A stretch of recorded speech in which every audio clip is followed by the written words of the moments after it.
Hello, everyone. This is your host to the podcast, Simply Being with Ajay Chaudhary. And today we have a special guest, Ankit Chaturvedi. Ankit and me share a good bond because we work together at Hyundai Advanced Design Studio. He worked as a CMF designer, and currently Ankit is on a exciting new journey of his life.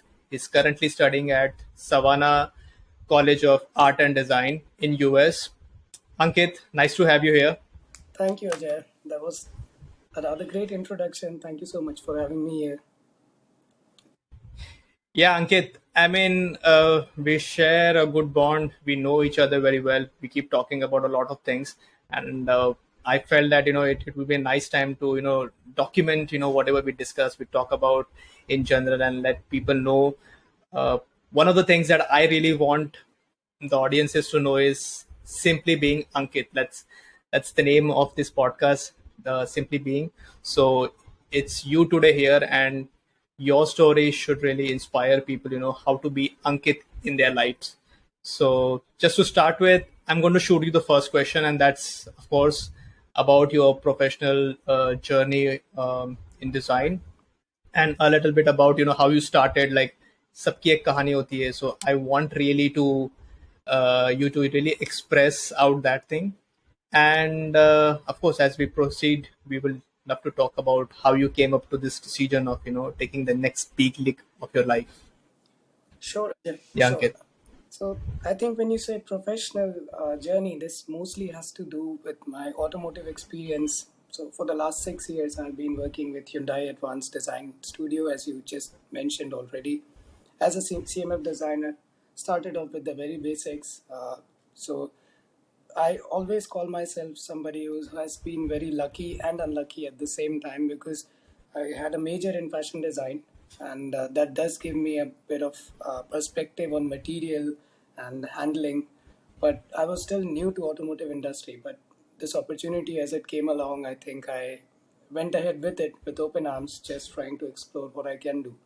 I think the 6 years, if anything, have been very rewarding, at least in terms of self learning. Of course, everybody has their own experiences within organizations, but for me, this was uh, an absolutely enticing journey for the reason that the only way I could grow is upwards. When you don't know much about an industry you're about to join, you can only learn more. So I think that was the major call. And of course, there were many challenges, but the more challenges, the more you grow, right?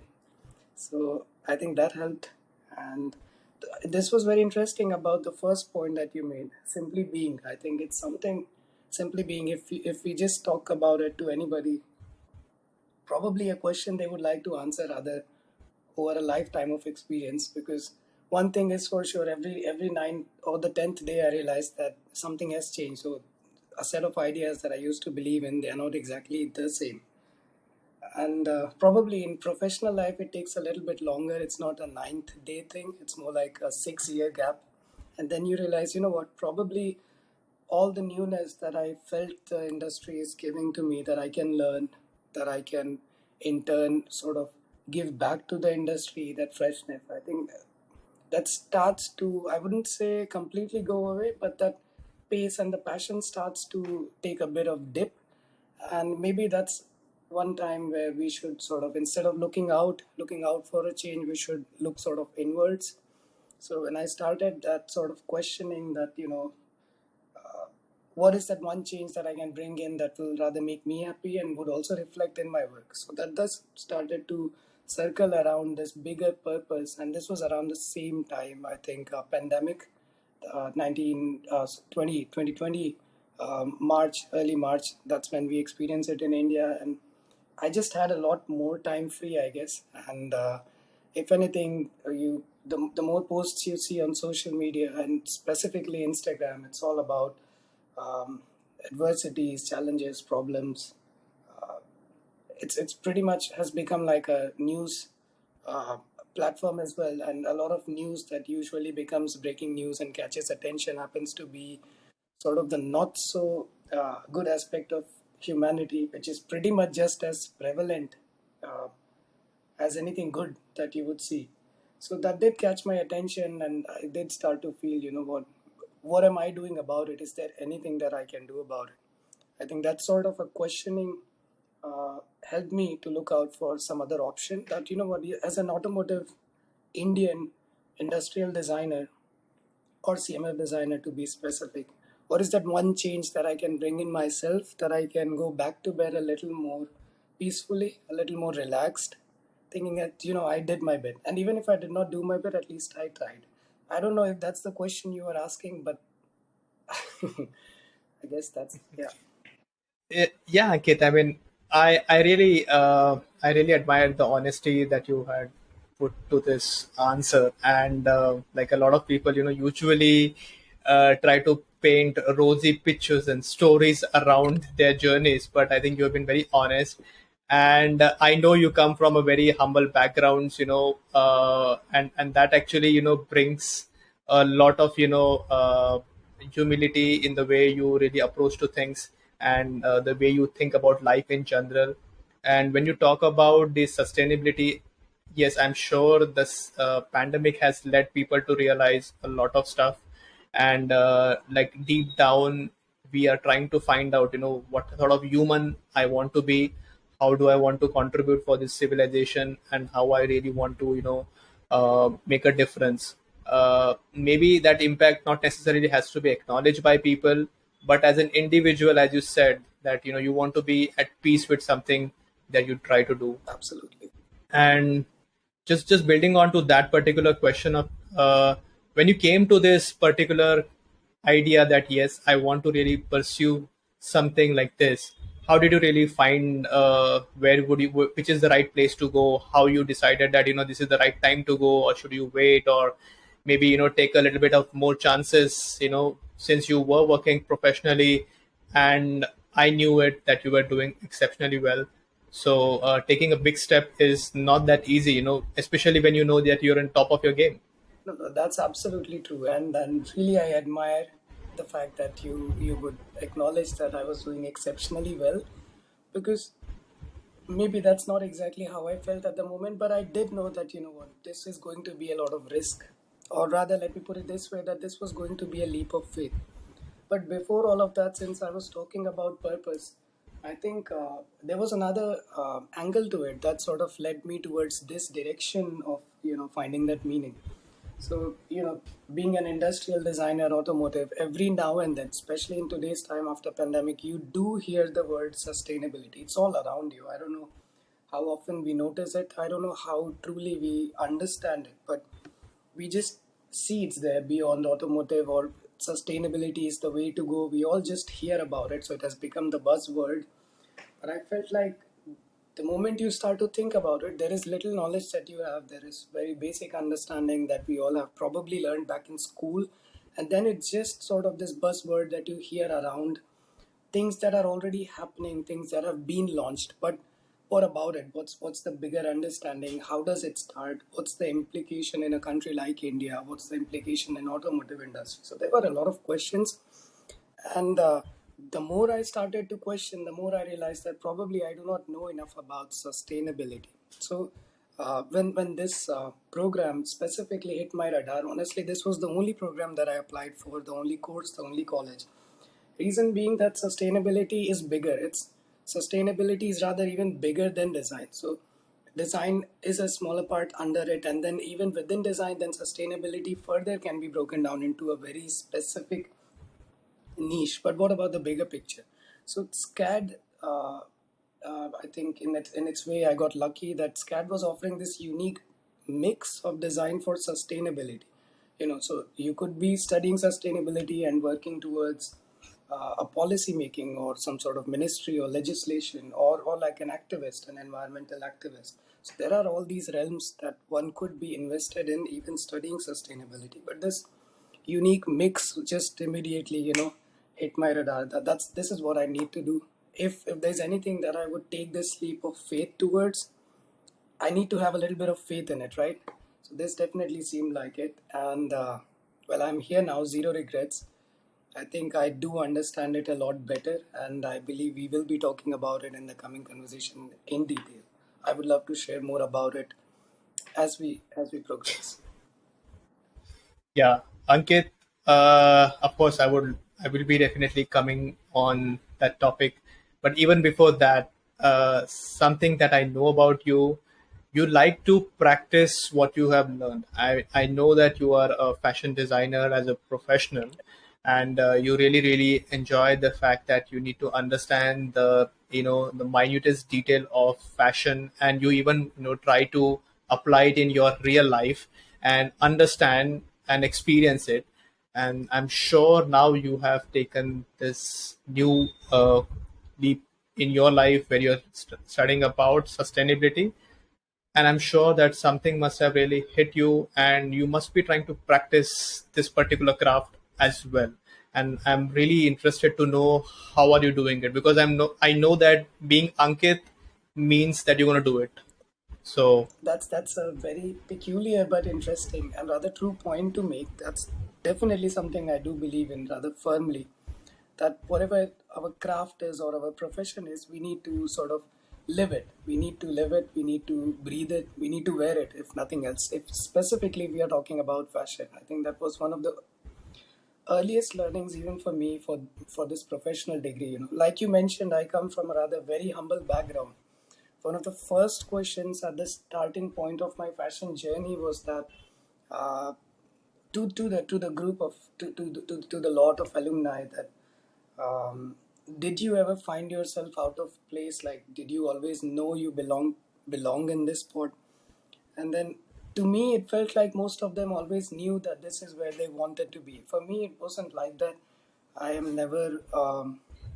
It's never like a certainty that this is the place you were meant to be. So you have to do a little bit more. You have to keep trying to convince yourself that, you know what, I can do it. I can hone this craft. I can carry this profession. And that gives you just an added push to learn more, not just theoretically, not just for the grades, not just for college, but as a lifestyle. So that led to me, doing a lot of experimentation, not just with apparel styling, the fit of the clothes, your hair, the way you walk, the way you talk, your personality. In a way, the moment you enter into a design field, it's not just a profession or a portfolio that you're making, you're sort of building yourself as a personality, as a brand. So, at a very early stage at my career, since I was a little bit hesitant moving ahead in my journey in design specifically, I did feel that, I need to have uh, an aesthetic that is very clearly Ankit, and that may not develop overnight, over months, over years, let's say, but by the end of my career, or at least towards a larger part, I should be able to look back, or rather, anybody should be able to look back and be able to point out and say, I can say that for sure, that's Ankit's work, or at least that's what I aim for. So that part of that applies to your lifestyle, my wardrobe. So coming from NIFT or NIFT in Hyderabad, I think that's a very popular college. Anybody that knows fashion would know of this. So I did all those experimentations back then. And when you are in a professional life, you just have a little bit more liberty to explore, specifically in terms of brands and your own niche, your own style.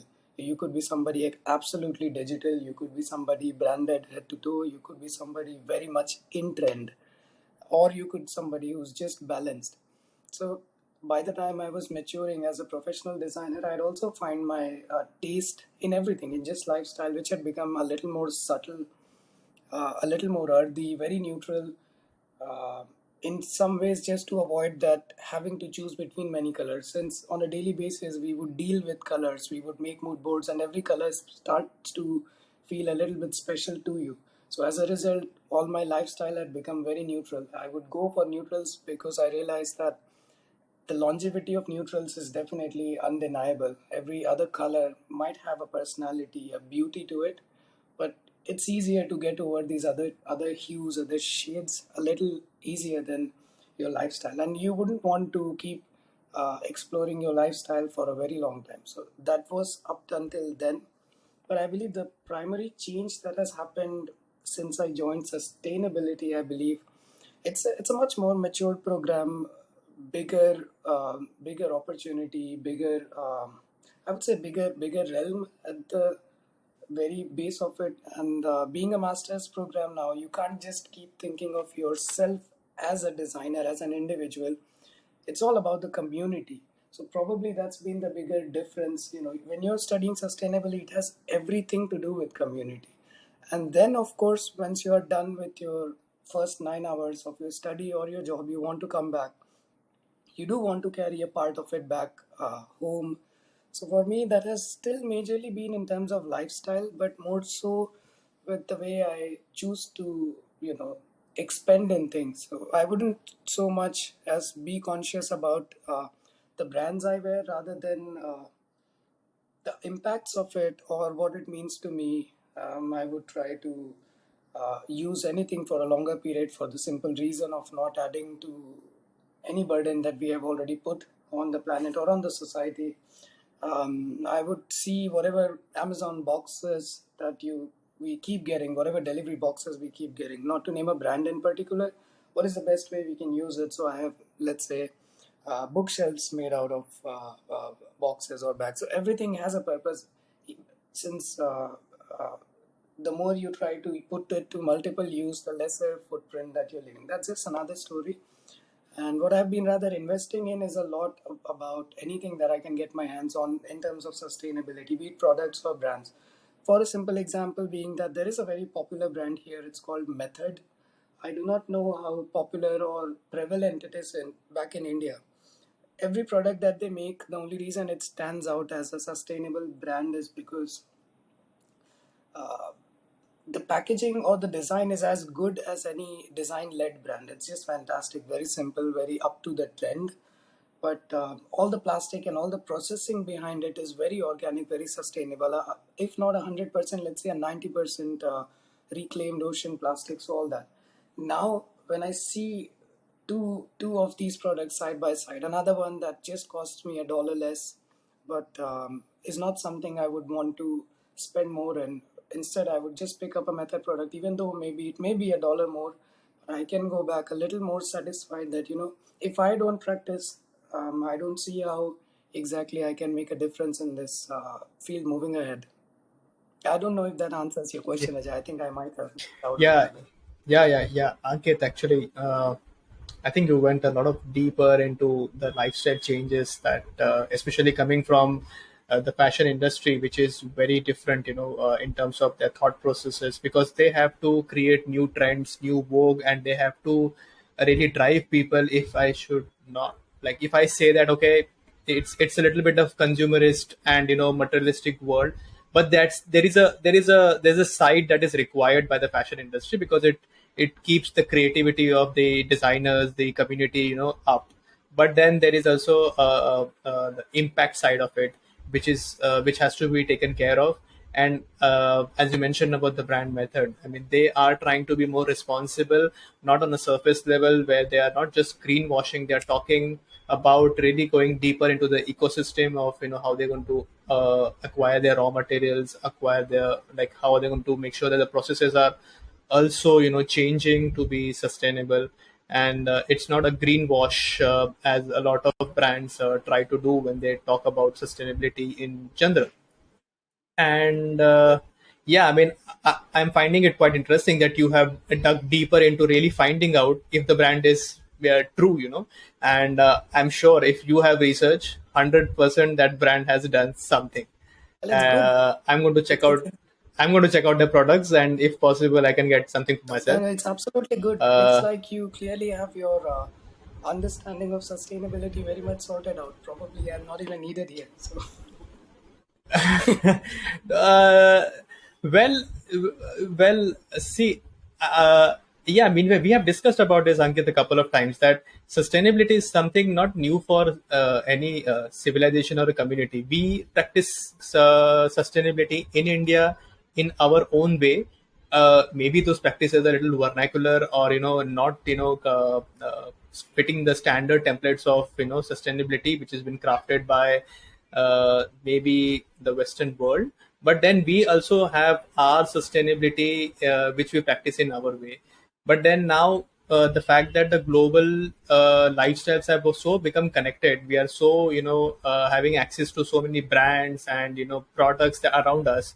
And given the fact that our lifestyles have become better because of the income that people enjoy these days, it's quite obvious that we will probably ignore the fact that how much impact we are making on the planet. That's And absolutely correct.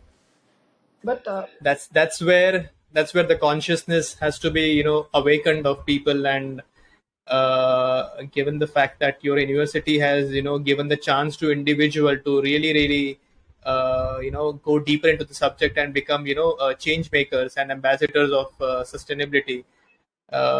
Yeah, I think you're lucky to make that decision and in fact, pursue let me that. also use this platform to share this about all the listeners or viewers. I hope we have plenty because what you just mentioned rather was a part of sustainability. When you said vernacular or each community or culture has its own roots, even if it's not, let's say, sustainability very relevant for the modern times, this was more to do with traditional ecological knowledge or these little vernacularities. Some of it, let's say, are still, take an example of a cooler or a terracotta cup, or there are hundreds of examples of these traditional um, knowledge or traditional practices which are very relevant to a place. But the problem is that the professional life, the city life, uh, the target, the impact areas of any country at the moment, not just the top 2% that are, let's say, causing the most impact, is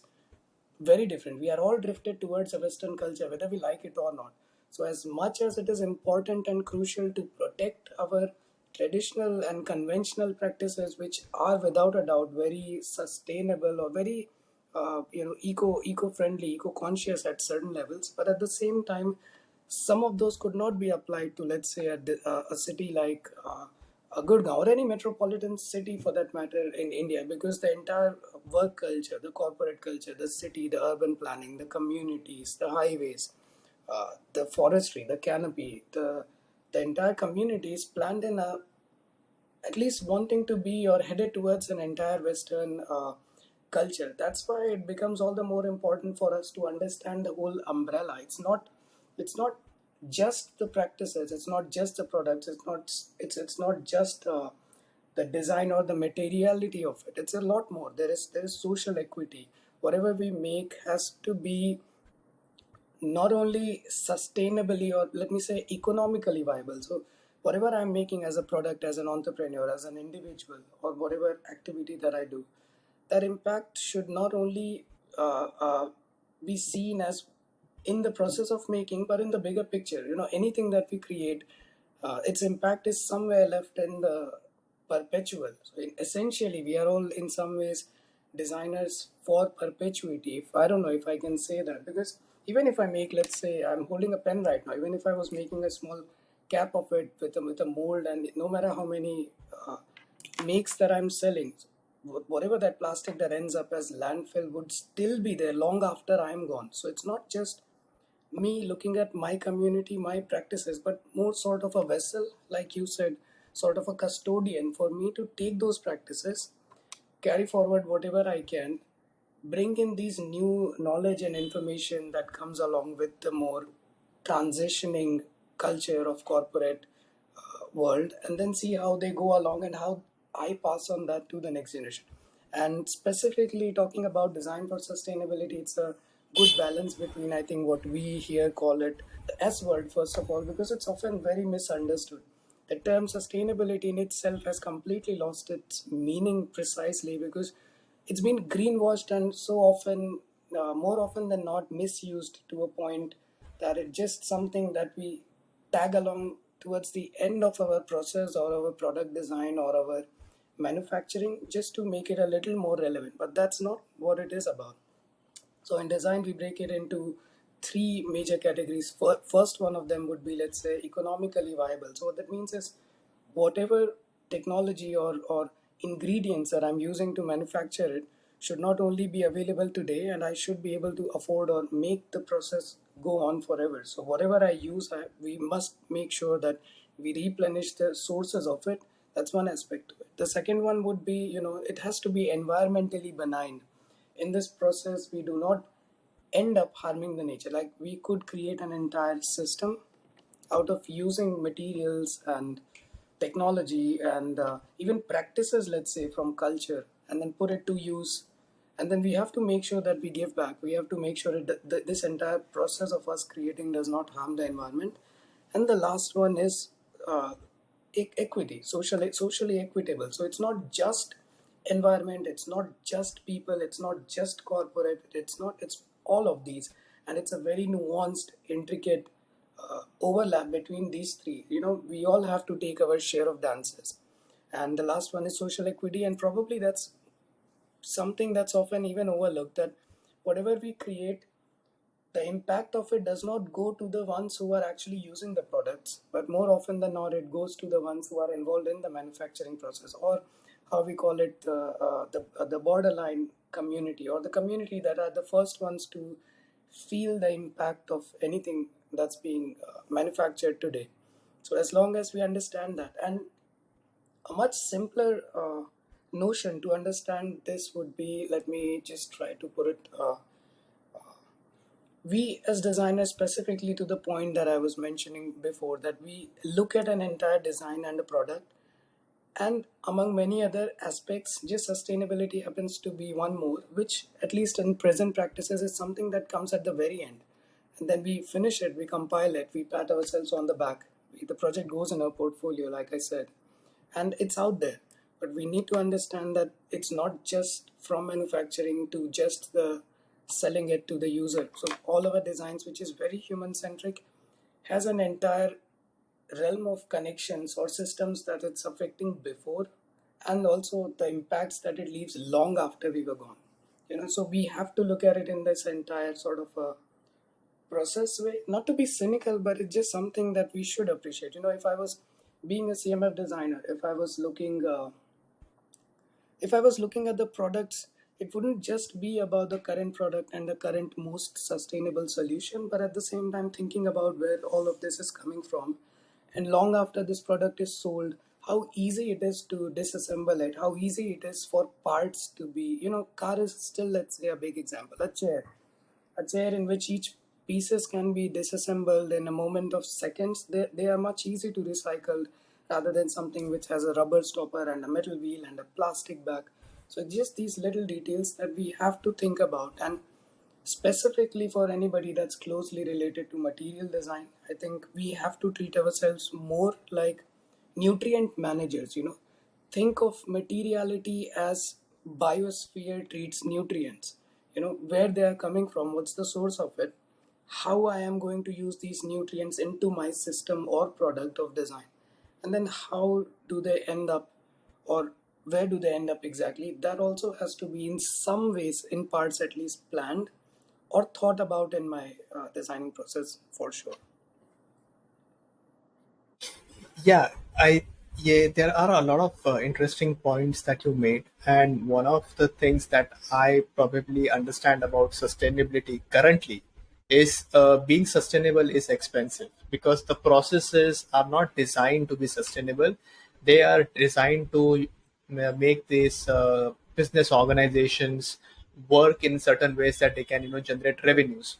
But then of course when you understand the systems much more deeper and you try to take a note of how you're going to get your raw materials, how are you going to design certain things, and you're going to talk about the not just the product that I made today, but you're going to take care of its end of life cycle of the product, which is something that is perhaps missed in this whole process of industrialization or industrialization, where this process is skipped. And now people have started to introduce this on a very small scale, but I would not say that's the right way to go about it. We have to use sustainability not as a tool, to fool people, but we have to take a real, solid approach, given the challenges that our generation have and the kind of responsibility we have for the future generation.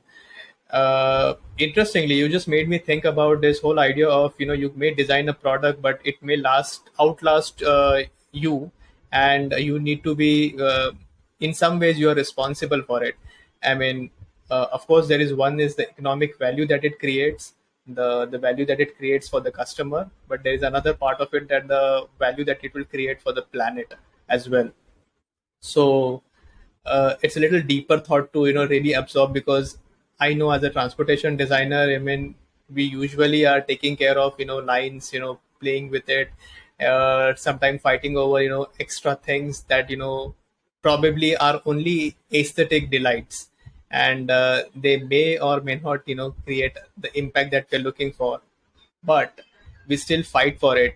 And as you said, maybe we are not fighting for the real things. We are just fighting for the things that will matter people for couple of days, and then they don't really care about it. So For sure, yeah, I mean, absolutely. yeah, I mean, there's a sustainability as a topic is quite quite big. I mean, something that we can discuss on and on forever, and probably we will never come to an end. But there is one part of sustainability now which is about impact, and how to really proactively implement it. uh, do your course also make you aware about how to really practically make it work on the ground? Absolutely, And absolutely. It's see, the reason this course is also distinct for many other courses is it does not prepare you to be in any particular realm or industry per se. Let me just put it this way: it's just a filter. You may be an advocate that comes, learns more about sustainability, take it back to their own field of expertise or field of practice. You may be a doctor that takes this filter and lens, starts to go back to their own industry.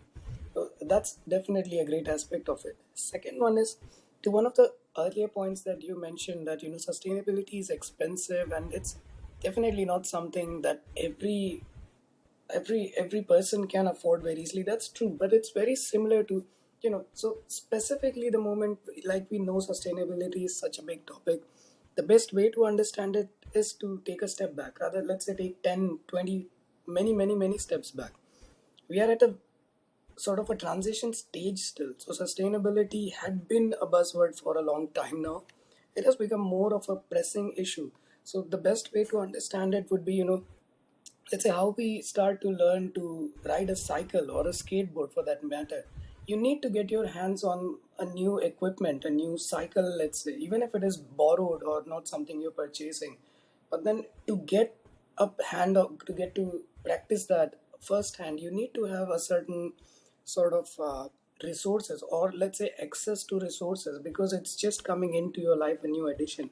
But once you know how to ride, or once you have acquired that taste and that skill, then it's not very expensive. It's not limited to a particular event, or let's say in our case, that cycle that you can hold back to. You just know how to ride. You can apply it wherever on the planet it applies. It's just global. It's a phenomena.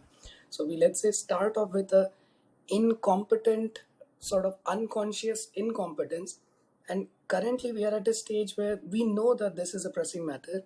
Something has to be done about it. But what we are trying to do is we are doing all the trivial ways we can work this out, which is probably the reason why it is expensive at the moment.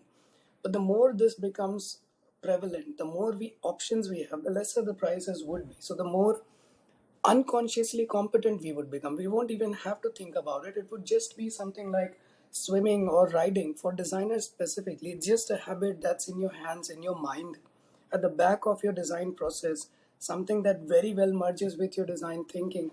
And it just shows in every approach. It doesn't have to be specific to any product or any realm, any industry. Just a change of perspective, let me just put it this way. So once we all know that, once we all as a society, as a nation, as an emerging nation specifically, to talk about India, once we had arrived there, I think eventually the costs will also go high. Right now, we are at a very explorative phase. Everybody's just trying to understand the need for it, and are trying to react in whatever way they can. But the problem has been for a longer time, and just because we were doing okay for let's say the last 50, 60 years, I think one of the earliest encounters that we had, that sort of highlighted the notion that the resource availability is limited. Beyond a certain point, we would run out of them. That happened back in 70s, at least were recorded back in 70s. So from then to now, of course, we were able to ignore in some sense that, or at least look past it, that if it has lasted for so long, we are sure that it will also last for, let's say, another 80 years. But that's not the case. And now more and more people are coming, in grips with this idea, with this concept. And also, there is a very popular learning that keeps repeating itself, specifically in our course, from Obama to, let's say, from Tolstoy to oldest writers and authors. This has to be this sounds something like, uh, we are the first generations to feel the impact of environmental change or climate change, but possibly also the last generation to be able to do something about it. Now, that's a big idea. It might take a lifetime of learning to empathize with it fully, but that's very true. We are potentially the also one of the last generations that can actually do something about it. So that's as much of a challenge. It's also an opportunity. We can do a lot about it with time, with practice, with sort of more and more awareness with every good deed, with butterfly effect. I'm sure eventually we will head on towards a much better, sustainable, if that's the word, sustain. I think that's the sort of the origin of it. It's all about sustaining ourselves, because the planet is going to be good, has always taken care of it. I will always do. But as a society, as a species, we have to look out for ourselves. I think we are at the cusp of a great change right now. Specifically, this is something I definitely experience here, because the problems are not so prominent in the States as they are in India. Uh, Although a lot of places here are more responsible for those effects that we feel much closer to our chest. But let's say these are more of the sources of it, not just states, but let's say any uh, developed nation at the moment, because of the capability, their immense size. Yet at the same time, they do realize the same simple point that we were talking about. Every action that we do here has its impact that resonates not only in the states, not only in these developed nations, but the whole planet. And everybody is coming forth about it. Of course, it's going to take time. Of course, it's a lifetime of learning and experience for somebody to fully understand it. I'm just at the beginning. Sustainability, much like any other field, you could be in medicine and philosophy, spend a lifetime, just try to grasp a little bit of it. So for me, this is my new ocean, and I'm just beginning to, dive into it. I think that's the best way I can put it. Yeah.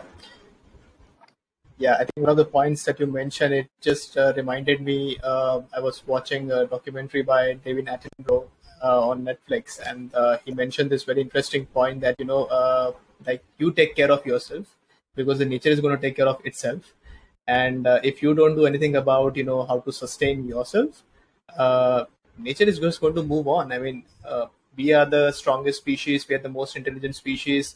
Nature has given a lot of the potential to us, but like nature doesn't care. I mean, there will be somebody else after us. There was somebody else before us. So if we really want to, live on this planet peacefully, we better fall in line. And also, one more point. I just had a thought when you were talking about this sustainability and the responsibility that the designers have. Like the doctors take a Hippocratic oath. When they graduate and they tell Yes. okay, I am going to be the guy. I'm going to follow a certain code Yes. and Yes. protocols. And do you think the designers also need to, take some sort of a oath before they enter into the industry that I'm going to be responsible, I'm not going to, choose to work for their products, that really, uh, don't care about the planet as much as they have to. I think Do you think the designers they that's a perfect analogy that you made. I think this is brilliant. This is just what we need.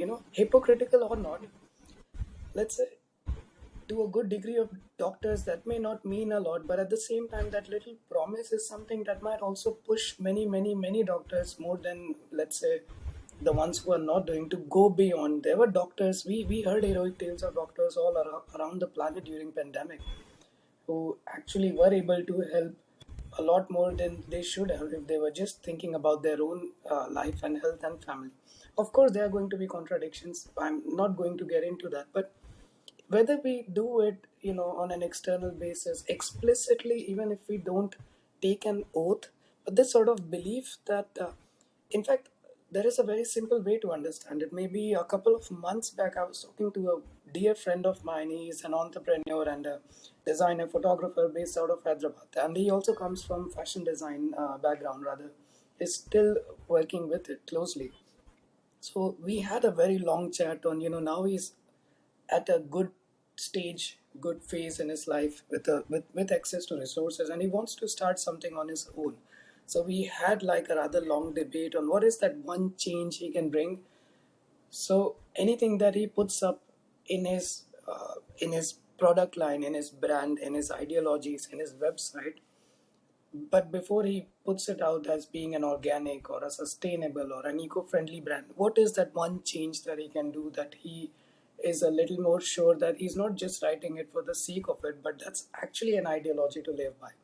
I think it was between this conversation that we decided, what, except for everything else, as long as we can, let's say, inculcate this one thought that we don't have to be eco-conscious about everything. We are designers, we are young, we are full of passion and energy, and to say that aesthetic is not important, I mean, I think that would be a lot for any new budding designer. Yes, aesthetic is important. You can choose a brand for its aesthetics and pay a lot more than you would for a brand that's not aesthetically pleasing. And yes, sustainability also has to incorporate taste, aesthetics, all of it. Yes, for sure. But whenever a dilemma comes, whenever we have to choose between A and B, let the underlying assumptions or the reason to choose any of these decisions be the more sustainable rather than whatever the other options are. I think that simple change could be, and this simple change practice at every stage or in his journey. Let's say, for example, even if it's a if it's a branding or a typology or a fabric or any choice that he makes, store, his location, the team he builds up. Every time, whenever he faces a doubt, we often choose, what, this is going to cost me a little less. That's short term seeing or short sightedness, I would say, especially when sustainability is in question.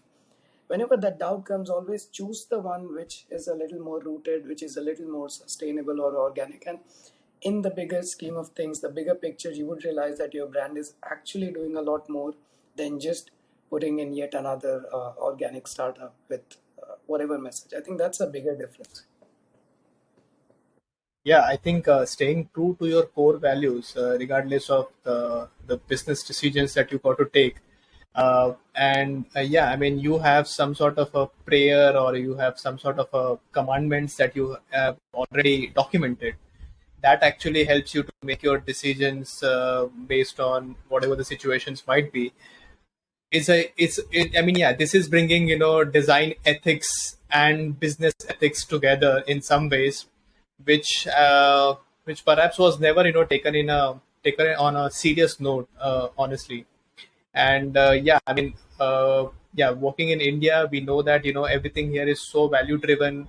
Everything is, so driven by the constraints of cost, because the way our, economies have developed, we are trying to cater to such a large audience that, sustainability is kept aside, and, all we really care about is the scale of the product and how much, we can reach to the people. And, we really don't really care about the processes that we use, or, like, yeah, we just keep the business ethics aside, and it's all about, making money, So let's which is, I would not say wrong. It's not wrong, but then there has to be a change that we have to bring slowly, eventually, as you mentioned. It's a long road. I mean, It's definitely a I would long I road. would in parts agree with your thought over there, but I don't think I can agree to that completely because think about it. I'm a part of the same system you're talking about. I come from an industrial design background within one of the Fortune 500 brands that Hyundai Motor Design is. But even within that, if you would see on a daily basis, yes, our practices are not sustainable. Let's say to a good degree that we can actually call them so, but still it was the same system that in a way pushed me to be where I am. It pushed me, it drove me, because the call for it, if not, is only increasing by every day. And even if we don't see it, even if you and I, we don't see it today, but even as an industry, as slow as it may be, but it is still heading towards that direction. And anybody that wants to catch up or wants to be relevant, this is a skill they need to have, or this is an understanding they need to have. So yes, as slow that difference may be, but I would say our work culture, our business, our design, our industry, uh, India's corporate industry, that's just as much, if not more, responsible for driving me to study more about it, because it's everywhere, like we discuss. And yes, it's not practiced fully. So in parts, I would say that's absolutely true, like you said, because we are still financially and economically driven, and we are still driven by numbers. Everything that can be quantified is good. It's immediately pushed. Anything that cannot be quantified, and let's say we are not still at a place where sustainable inputs are quantifiable, at least to a great degree. We are in patches, part of that. But in every bit, in every way, in every boardings, in every posters and banners you see around, I'm sure if you are consciously looking, sustainability is all you will see all around you. So it's just that one day for each one of us to take that call. And I am an optimist, at least I have to be, because there is no other way if you're not going to be that. So every next day in some ways is headed towards a little better tomorrow. I believe that even pandemic has brought in a lot of changes, not just within India, within work culture. So we are all slow learners, but definitely headed in the right direction. I think that's what I would like to believe. Yeah. I think in some ways I would agree on your point that that people are starting to become little conscious.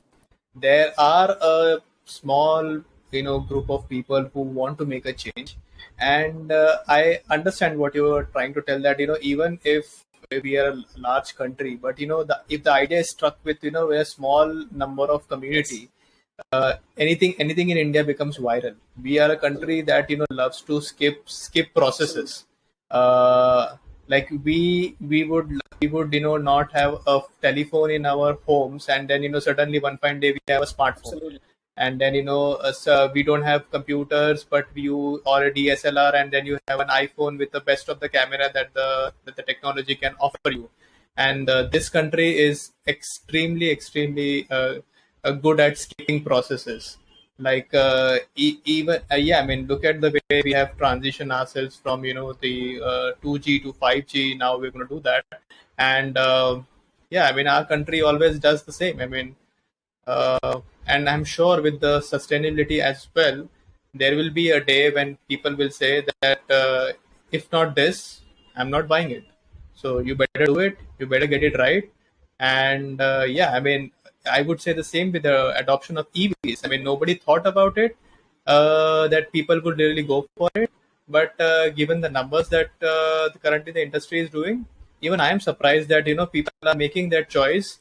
Though, as we mentioned in this topic every time, that it's expensive to buy electric vehicle, still people are making that choice, which largely tells that there is an underlying movement that is happening, and there is an awareness culturally probably we have, and it's just people are just waiting for that right answer, that I want a product which is taking care of sustainability.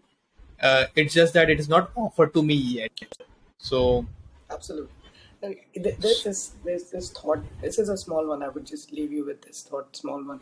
We often discuss it. I am sure you're rather aware of this, probably, but just trying to fit this in this context.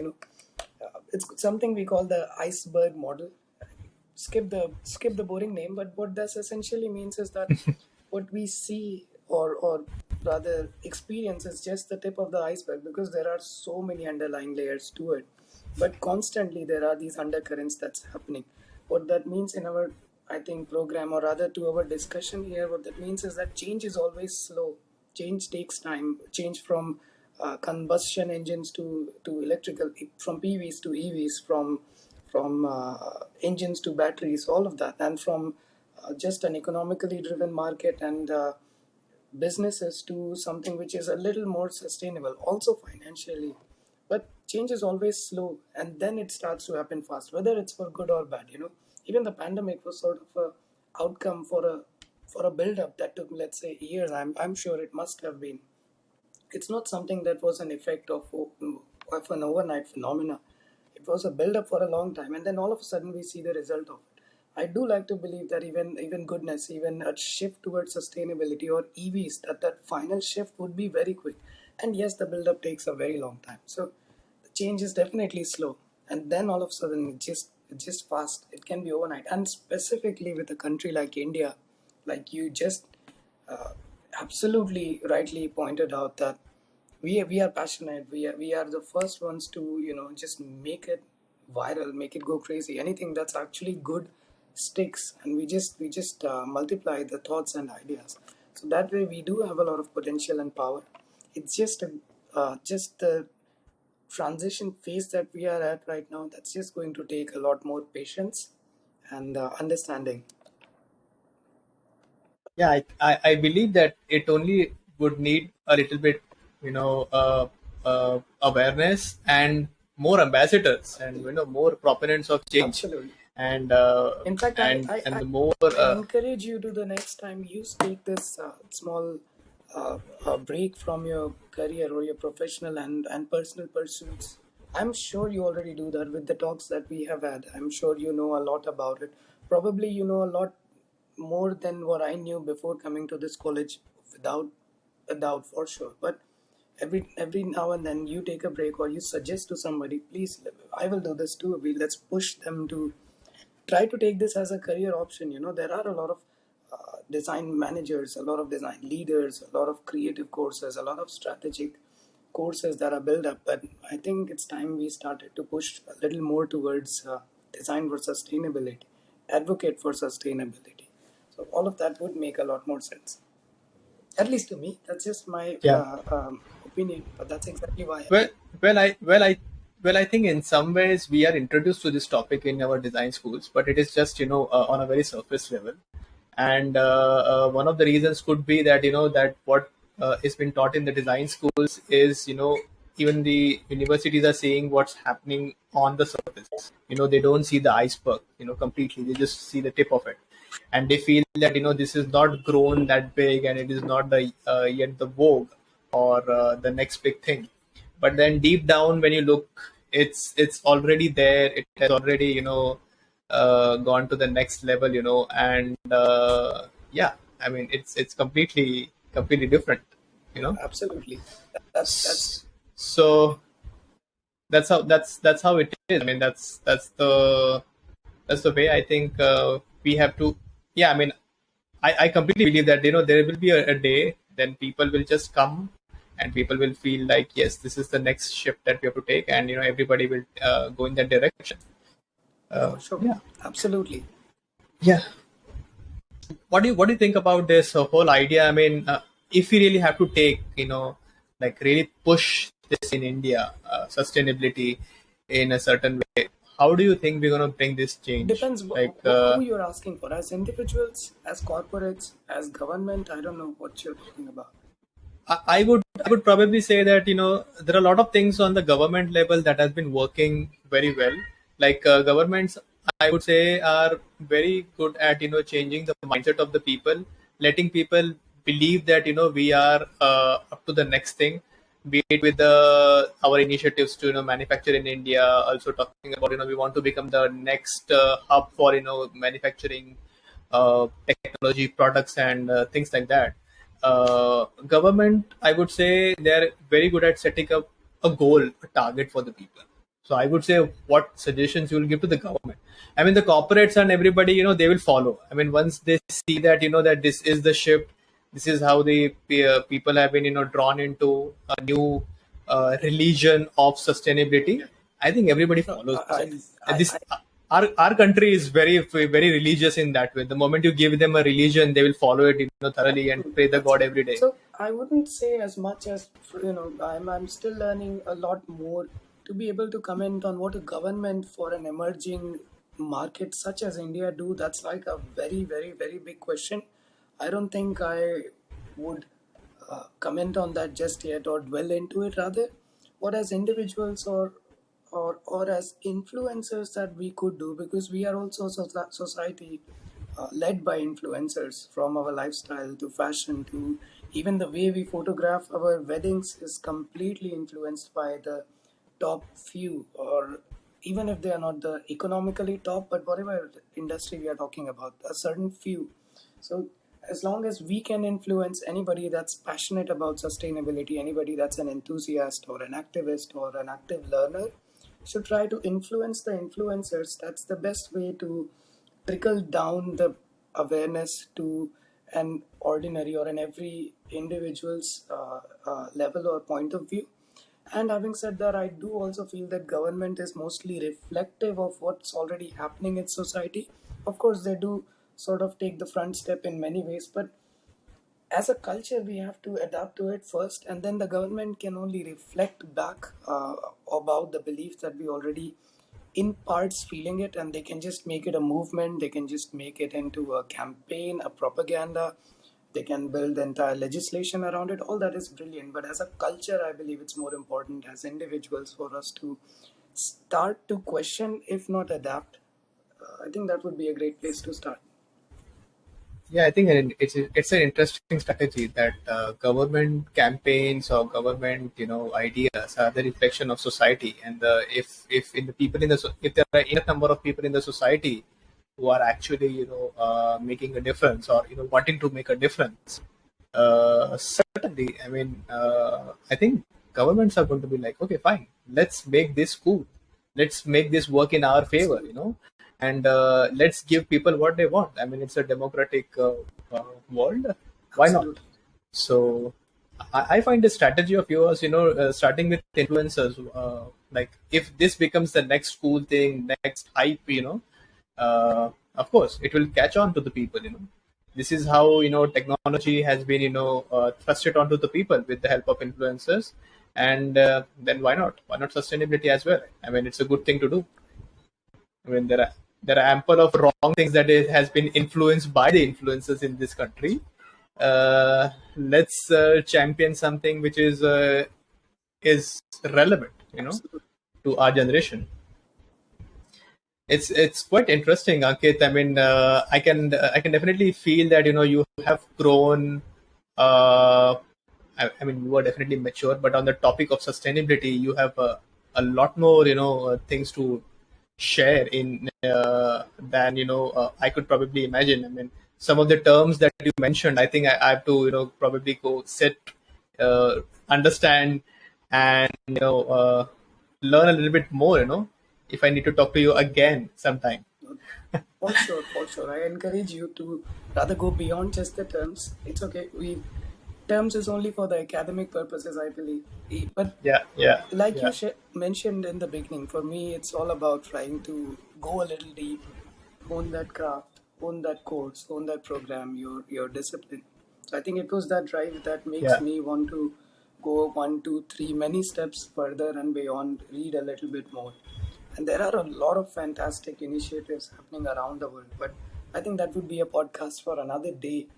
Things that would actually move It, the way we think. it, yeah, if you could just mention about at least one of the things that is happening, interest that can people look for, or So at least start their journey with I this. am glad that you mentioned it. So let's just say this to me is probably one of the best go-to uh, monumentation of the idea of sustainability that we can go to. It's by Stuart Brand.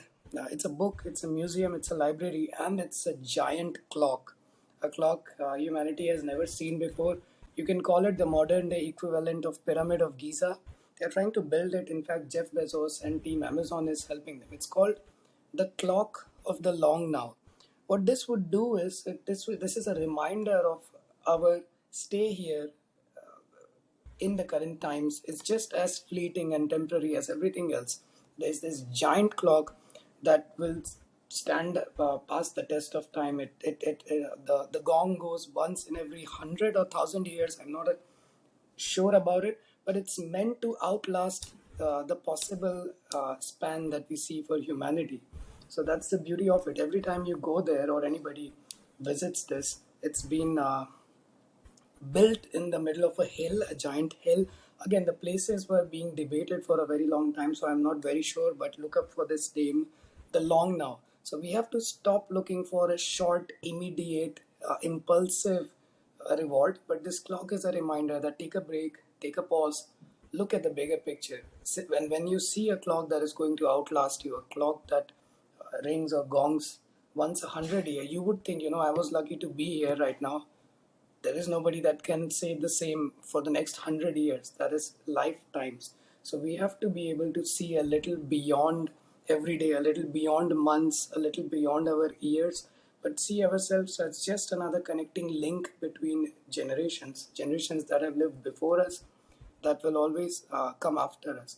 So, and I would also leave you with this thought. So the clock of the long now is all about, we have to be more grateful to the generations that have come before us, in the sense that whatever they have given us, learning, experience, expertise, cultures, traditions, it's all beautiful. It has to be relished. But how much, it's just the same way that we have to be grateful to the generations that have gone, we have to be more respectful and responsible to the generations that are yet to come. I think that's the idea of sustainability. Understand that we are in the middle of things, we are in the middle of the thick rather right now. We were not the beginning of it, and we should not be the end of it. It's quite an interesting. It's a quite an interesting assignment or a project that Amazon is doing. Yeah, I think that's where this idea of perpetual design and a perpetual thought process comes into picture. That it will outlast us a lot of things that we do right now, even the thinking, even the philosophy, even the concepts, everything. Like we created today, and the creation will live long, as for the timeline that it will survive. Like humanity will survive, or probably this planet will survive. Um, yeah.